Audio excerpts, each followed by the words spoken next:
উনি যেই কথাটা বলেন বারবার যে স্বজন হারানোর বেদনা, এই স্বজন হারানোর বেদনাটা তো আসলে উইপেন হইতে পারে না যে আমিও একটা অবিচার করব। ওই অঞ্চলে সবাই খুব অবাক হয়েছে যে কোনো মা ছাড়া 3টা মেয়েকে একা একা নিয়ে আসছে, কোনো ছেলে মানুষ নাই। তো কিন্তু আমার আব্বু এসব বিষয়ে অনেক বোল্ড ছিলেন। জুলাই আন্দোলনে কি পরিমাণ ম্যাসাকার করা হয়েছে, কত কত ছোট ছোট বাচ্চাদেরকে গুলি করে মেরে ফেলা হয়েছে। এটা হচ্ছে আসলে যে যে কোনো সন্তানের কাছেই তো আসলে বাবা স্পেশাল, আর মেয়েদের কাছে তো আসলে বাবা স্পেশাল হয়ই। আর আমাদের বাসায় আসলে একটা খুব সুন্দর পরিবেশ ছিল। যেমন হচ্ছে যে আমি জানি না অন্যদের সাথে যদি কম্পেয়ার করি যে নর্মাল ফ্যামিলির সাথে, যে আমরা যখন স্কুল কলেজে পড়তাম তখন দেখতাম যে মানে মেয়েদেরকে ফ্যামিলিতে প্রায়োরিটি দেওয়া, এই বিষয়টা নিয়ে আসলে সব সব ফ্যামিলিতে সমান না। বেশিরভাগ সময় দেখা যায় তো যে আসলে মেয়েদেরকে অত বেশি প্রায়োরিটি দেওয়া হয় না। দেখা যায় তাদের স্কুল কোচিং বা হচ্ছে টিচারের কাছে পেমেন্টের ব্যাপারে বাবারা হয়তো কম পেমেন্ট করতো, বা টিচারের কাছে পড়ার জন্য হয়তো দিতে দ্বিধা করতো। দেখা যেত যে তার ভাইটাকে বেশি প্রায়োরিটি দেওয়া হচ্ছে খাওয়া দাওয়ার ক্ষেত্রে, যে কোনো ডিসিশন মেকিংয়ে, অথবা পড়ালেখার খরচ করার ব্যাপারেও, যে তাদের পেছনে পড়ালেখা খরচ করবে কিনা। আমরা এগুলো আসলে প্রচুর দেখছি আমাদের আশেপাশে, আমাদের ফ্রেন্ডদেরই দেখছি যে ওদেরকে প্রতি মুহূর্তে হয়তো বলা হয়তো যে হ্যাঁ ভালো করে পড়ালেখা করো, বা অত বেশি পড়ালেখা দরকার নেই, তো কদিন পর বিয়ে শাদী হয়ে যাবে, বা পড়ালেখা করাইতে হয়তো শুধু বিয়ে শাদী করার জন্য। কিন্তু আমার কাছে সবচেয়ে বেশি যেটা ভালো লাগে, বা বলতে পারেন যে বাবা হিসেবে, যে আমরা 4 বোন 2 ভাই, কিন্তু এত মানে মেয়ের সংখ্যা বেশি হওয়া সত্ত্বেও আমার বাবা আমাদের বাসায় মেয়েদেরকেই প্রায়োরিটি বেশি দেওয়া হয়েছে। সমান প্রায়োরিটি তো বটেই, বরং বেশি প্রায়োরিটি দেওয়া হয়েছে, এবং আমরা বেশি আদর যত্ন পাইছি আসলে ইচ অ্যান্ড এভরি ক্ষেত্রে। সেটা পড়ালেখা হোক, সেটা শখ পূরণ করার ব্যাপার হোক, সেটা আসলে খাওয়া দাওয়া তো আছেই, শখ পূরণের ব্যাপারেও দেখা যাচ্ছে যে আমার আব্বু অনেক বেশি আমাদের শখ পূরণ করছেন। যে বিভিন্ন জায়গায় ঘুরতে নিয়ে যাওয়া, দেখা যেত উনি সফরে যাইতেন, ঘুরতে গেছেন।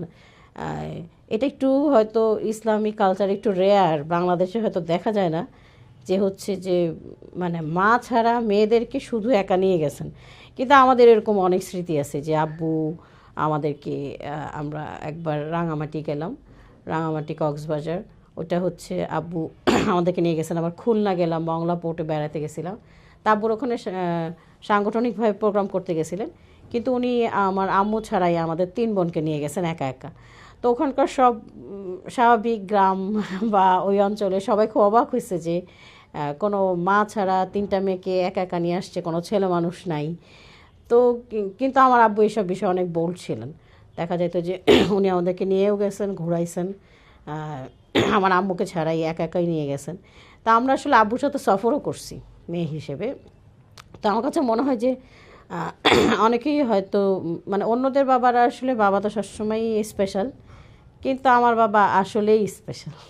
এখন আপনারা তো বাবা হারিয়েছেন, বলতে যে তাকে হত্যা করা হয়েছে বিচারিক প্রক্রিয়া। পলাতক প্রধানমন্ত্রী শেখ হাসিনা তো যেটা বললাম একটা বক্তব্য, যে স্বজন হারানোর বেদনা কত কষ্টকর সেটা আমি বুঝি। তার বক্তব্যটাকে আপনি কিভাবে? এখন একটা জিনিস হচ্ছে যে আসলে আমি যখন কোনো অবিচারের শিকার হব, যে আচ্ছা আমার প্রতি কেউ অবিচার করছে, তখন কিন্তু আমি আরও ওই বিষয়টাকে আরও বেশি ফিল করব। সেই সেই সেম অবিচারটাই আমি অন্য কারো উপর আসলে করার চেষ্টা করব না, অথবা বলেন আমি এক্সপেক্টও করব না যে আমাদের উপর কোনো অন্যায় বা অবিচার করা হয়েছে সেটা আবার অন্য কারো উপরেও সেম করা হোক, সে হোক আমার শত্রুপক্ষের লোক। তারপর আসলে সেটা তো আর ন্যায় বিচার হয় না। তো আমি মনে করি যে হচ্ছে যে উনি যেই জায়গা থেকে ফিল করছেন, বা উনি যেভাবে স্বজন হারাইছেন, সেই একই মানে সেটা তো আসলে একটা ফ্যামিলির উপর অবিচার আমরা বলতে পারি, যে হচ্ছে নির্বিচারে মানে হত্যা করা হয়েছে। এখন সেটা যদি অবিচার হয়ে থাকে, তাহলে আসলে যদি আমি একজন প্রকৃত মানুষ হয়ে থাকি, তাহলে আমি কিন্তু চাবো যে এই সেম অবিচারটা আরেকজনের উপর করা না হোক। কিন্তু আমরা কিন্তু সেটা দেখি নাই। আমরা দেখছি যে 5ই আগস্টে মানে জুলাই আন্দোলনে হচ্ছে কি পরিমাণ ম্যাসাকার করা হয়েছে, কত কত ছোট ছোট বাচ্চাদেরকে গুলি করে মেরে ফেলা হয়েছে। এবং হচ্ছে যে তারও আগে যদি দেখি পিলখানা ট্র্যাজেডি, আর্মি অফিসারদেরকে মেরে ফেলা হয়েছে। তারপরে যদি আমরা দেখি যে হেফাজতের প্রোগ্রামে কত মানুষকে নির্বিচারে গুলি করে মারা হয়েছে।